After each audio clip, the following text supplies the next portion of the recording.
everyone. Thanks for joining us this afternoon. I'm Sarah Traver. I'm the director here at Traver Gallery, and I am very pleased to be here with Cathy McClure, who is our featured artist this month with her show Unearth. Cathy, this is your first solo show in the gallery. We got to bring some work to the Seattle Art Fair, but we really just started working together this year, and yeah, first time showing in the gallery.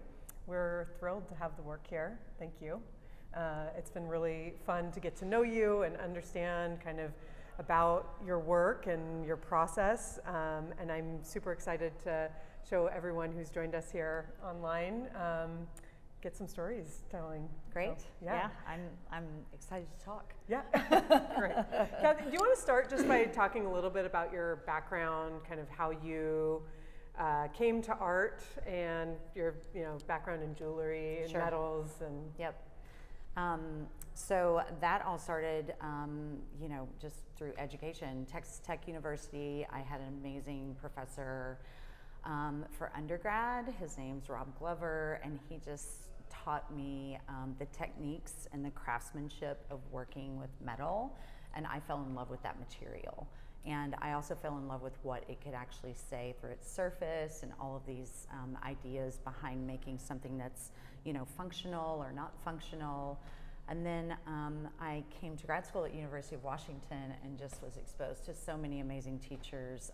Akio Takamori was on my grad committee, Sean Brixey, Doug Jeck, John Marshall and Mary Hu were there. But they basically, with the metalsmithing program, they said, just do whatever, work with whatever you want to. There were no restrictions on, you have to come out of here being a metalsmith or working with metal in particular. And so I kind of went crazy and just started making things that spun on motors with strobe lights and music, and graduated from UW and immediately won the Betty Bowen from the Seattle Art Museum. And that, when you won the Betty Bowen, tell us about that piece, because a lot of people in Seattle are familiar with you and your work, I think partly because of that. I think so too, yeah. So that piece was it was an enclosed installation. So you walked into a room and the room was dark, and there was a kinetic piece spinning in the middle of the dark room with strobe lights on it,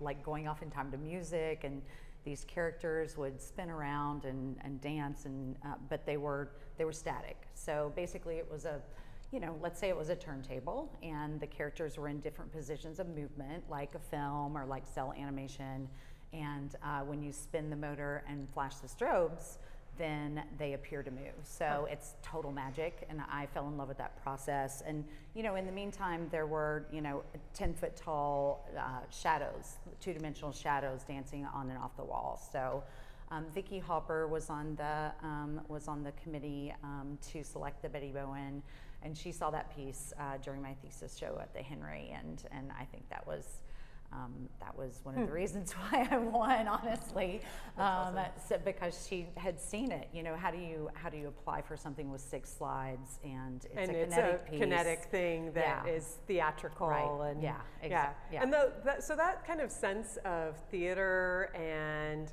animation is something that has been consistently part of your work since that time. Absolutely. Can you talk about how that's kind of evolved into the work that we see here in the gallery, and the bots and now the mutants? Yeah. So I had this very sort of epiphany about what I wanted to do even as a student, and I just wanted to move people in a different way. I wasn't happy with making functional items. I wanted to push the boundaries of what art could be. I wanted to really experience things and figure things out through my own curiosity, and just let my curiosity take me anywhere. So that takes me to after grad school, and going to thrift stores and just being really curious about what's in a battery operated stuffed animal that I find that someone has discarded. And I'm like, what is this hard thing in there? So I'm gonna buy this thing that's $2.99, take it home and figure it out. So tear the thing apart, disassemble it, then my idea was that there are so many of these things, and we as consumers are just kind of gluttonous, honestly, you know, but seriously, you know, I mean, not to get too mired down in, you know, how I think our processes as humans are kind of difficult on the planet, but you know, it is actually an idea about consumerism and taking something and disassembling it and then reintroducing sterling silver or bronze, precious materials into something so that you will then never throw it away. You know, I mean, this isn't a disposable item anymore. This is something that is precious. Yeah. You know. Should we look at a couple? Sure. We have in this show, we have kind of a mix of some of the older pieces, like these guys here. Yeah, so this is the original series of the bots, and there were 13 different animals. And I started off with the 13 in sterling silver, and then I started doing a bronze series. And these are exactly what I found under the battery-operated stuffed animal that had been discarded. And I disassembled the entire thing, took the plastic, cast it in sterling silver, machined it, filed it, sanded it, put it all back together using the original mechanism that was in the original thrown away toy. So, you know, I mean, this is what that original mechanism was and is. And then I put it all back together, and you know, it was an idea of, can I make them work at first? And you know, not only do they work, but they're completely different than anything that was manufactured or marketed to begin with. And yet it has this history that it carries with it. You know, this thing belonged to somebody. Yeah.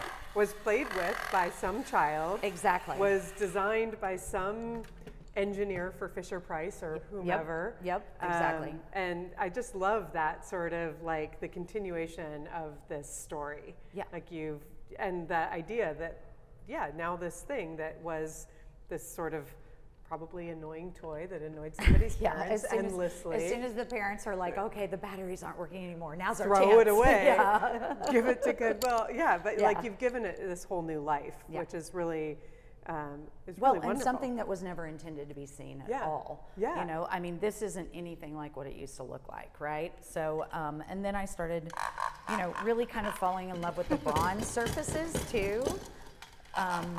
And just, I mean, how cute is that? I mean, cute and a little creepy.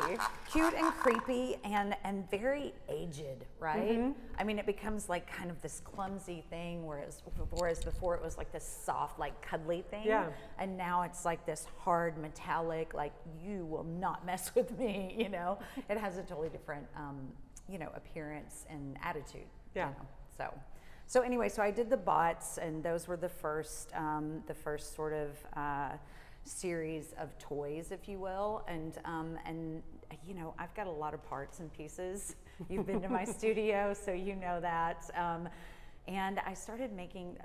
I did a residency on Vashon, and I sort of got, you know, Cathy Sarkowski gave it to me. You know, somebody had dropped out because of COVID, and I was like, here I come with all my things. And so I took a bunch of parts over there, and I really had no idea what I was going to make, but I just like took what I had and started painting and actually putting pieces together in ways to make sculpture. So like 5 or 6 different things that weren't the original. Yeah. Like this guy who is, you know, 3 different pieces. Now made of bronze, moving around in a very clumsy, sort of mirthful way. Yeah. Right? Yeah. But so, and then I'm starting to make static pieces as well. Yeah. So one of the things I love about the New Mutants is how kind of direct and honest they are in the use of the plastic materials, or like the way that you just leave the cords. Yeah. Accessible, and like here you reveal so much about, you know, the way these things were originally constructed, and then even the titles. Yeah, right. So each of the titles of the new kind of mutant pieces refer to their quality control sticker that's on them, which of course refers to the individual in a factory who passed that particular animal's quality control test, right? Yep. Which exactly. I love. Like, yeah. it just all Yep. refers back to this very kind of, I mean, I think we disassociate so much from how these things, what their origin story is. Yeah. And like the people that were involved. Well, and like, these are the people on the line. This is a part of the Totally. process. Yeah. This is what has happened from point A to point B. Yeah. And then they got into my creepy little hands, and now, you know, this is what's happening. But the yeah. preservation, the way you create these, which are totally yours and unique. I do treat them as precious. Actually, they are precious. Yeah. You know, I do not treat them as disposable. Like, there was a point in my process where I was like, I need to get rid of some of these things. Like, I've got a lot, but Yeah. you know, but then what am I doing? You know. And yet you Yeah. respect the history too. Oh, absolutely. You know? Yeah. And want some to work and others not to, Mm-hmm. you know, because it's back to that move people in different ways comment that I said before. I do want to move people, but sometimes they don't have to move in order to move you, you know. Sometimes they can just sit there, like the different colors that you were talking about. Yeah, you let's know? take a look at some of these ones. Yeah. You know, I mean, why choose? So this part of this one, this was all one piece in this part. So that combination of colors, the yellow, the green, and the pink. I know, it's wild. I mean, They're beautiful. absolutely And, like, gorgeous. Absolutely gorgeous. Yeah. So, you know, for me, that is confusing. Right, that somebody made that choice. Yeah. Was it And it went on- availability of right. that particular plastic? Probably. But, you know, in my mind, I'm like, someone is choosing these colors because it makes sense, you know, aesthetically, but that's obviously not right. So, I mean, one thing that I've noticed since we've had the show up for about 10 days now. Yeah. And one of the things I've noticed is that people immediately identify with these creatures, right? They have an anthropomorphic kind of quality to them. Is that something you think about in the studio as you're making them? Like, do you think of them as having personalities? Sure, absolutely. Yeah, I mean, it's funny, more so these static figures than, well, he's not completely static, he does move, but, you know, and his little feet move too. But that's why I started painting them, you know? I mean, they're like, the paintings are portraits, you know? Like, they become real to me, you know? They're not fake. It's a total, like, Pinocchio story in my mind, you know, where it's a real toy now, you know? So, but, you know, they're not toys, but they are meant to be, you know, to give joy, you know, like toys do. Yeah. So, yeah. Well, show us a few more pieces. Okay. Let's see. Should we turn some on? I love this guy. He's static though. Let's get this guy. He's pretty crazy. You know, again, a combination of about 5 different characters. I finished this piece, how long's the show been up? 10 days? So 13 days ago, or whatever, you know. You know, so they're very fresh. I'm not quite sure what they do yet, but anyway, he's fascinating. He's one of my favorites for sure. But you see his little QC sticker there. So this guy's QC03. Yep. And, you know, back to titles, it just absolutely made sense to me that we would go that way. What else do we have? Should we turn on another bot? Let's take a look at the seal. Okay. Let's see this guy. I just love the way the silver draws your attention to the forms of, you know, like these original plastic, they're so beautiful. The lines of Totally. the thing that wasn't intended to be seen. Yeah, they're so beautiful. Yeah, they're absolutely gorgeous. He's quite loud. Okay, here we go.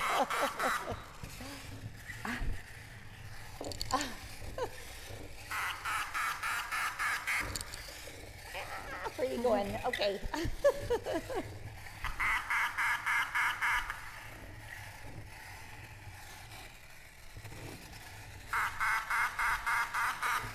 this is one of those that became louder when I took the stuffing off. So you Oh, can of course. imagine Yeah, 'cause some there's child like some sound or dampening quality. parents. Exactly. Yeah. But these are, well, this one is part of the original bot series. So he's the last one available for Seal. Anyway, I love him. He's gorgeous. And every time I take him out of his protective, sterling, I'm like, oh, Guy. Yeah, I'm very attached to all of them. They're my little children's. Tell us, so one character that you go back to over and over and over again in your work is Mickey. Yes.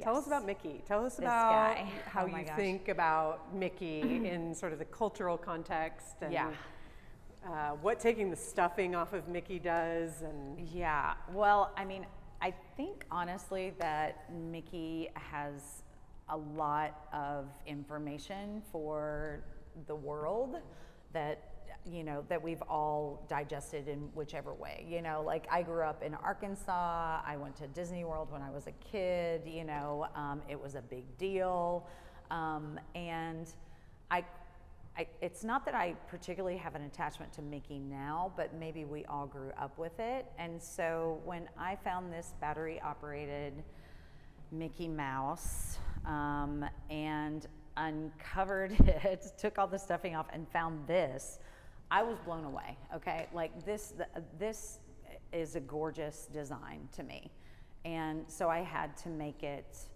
I had to, preserve it basically. So I made a sterling silver one, this silver one, the bronze one. I started painting Mickey. I have an installation piece called Mickey Hardwired that is like 50 different animatronic Mickeys, just the plastic pieces, all hardwired together. You press a button and they go crazy. The one thing that I've changed about the Mickey, other than, silver or bronze, is I cut the speaker wire, and I'll do that often in some of the pieces because, Mickey said a lot and maybe he said too much, and, I don't want him to talk anymore. So, you make choices as an artist, and that was a big one for me because, put your right hand in, put your right hand out. Like, I don't even remember what he used to say, but I don't want to hear it. yeah, well, fair. Yeah. And also, I think by making Mickey mute,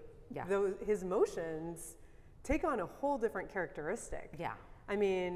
Plus you've put this kind of heavy metal body on him, and so now his movements, Mickey kind of looks a little out of control. He looks a little like he he's looks out of losing control. He looks heavy. He looks like he's having a hard time, or he looks like he's having a great time. The thing about taking sound out of the piece is you can bring whatever you want to it. You can bring your own memories of it. You can bring somebody else's memories. Like you can bring the past to it, the present, like whatever. Yeah. And that's the thing about painting him too, is even though that's not the Mickey that is marketed to the world, we all identify with that as Mickey. Yeah. It's the ears, it's totally. There's something instantly recognizable about the ears, but then you see the big feet. Exactly. Yeah. Exactly. So, I think my relationship with Mickey happened because I found this under the stuffed piece. If it wouldn't have been this design under that stuffed battery operated thing, then maybe I wouldn't have started putting, if this would have been Goofy or, it could have been anything, but, the fact that it is Mickey is pretty powerful, so. Yeah, it's been fun too to see people kind of try and piece together what these different animals are from their own history, right? Because people immediately have a point of reference for a lot of these things. And so not only are you kind of preserving the history of the real object and extending its life, but I think you're also kind of tapping into the viewer's history with these animals and the things that they grew up with. Or something that looked kind of like it, some people, you know, my aunt, for instance, she was like, oh, I think I had a tin toy that looked like this. And I'm like, well, it maybe looked like it, you know, Right. but I mean, that's the thing about toys, and that's what toys do for us. They connect us, you know. There's a relationship that you have, like you figure out who you are in the world by playing with toys, and that's how social interaction happens when you're a child, you know, like there are toys that are buried in, you know, archaic tombs all over the world, you know. So, so there's something special about these things, again, that we throw away en masse, you know, and I guess I'm just trying to find that again through, you know, uncovering it, unearthing it, right? I love it. Yeah. Cathy, thank you so much. I think that's a great place to stop. I think, Yep. It's been really fun to talk with you, and I hope that the folks who have tuned in have learned a lot about this work and Cathy's approach to making. We're just thrilled to have you in the gallery. Thank you so much. I'm thrilled to be here. I love the space. Everyone who works here, it's an amazing place to be. I feel fortunate. And we're having a lot of fun this month. So the show is up through the end of September till September 30th. It's called Unearthed by Cathy McClure. We hope you'll come in and check it out in person. And if you can't do that, check it out online. All of the ones that move have videos associated with them on the website as well. So, perfect. Thanks.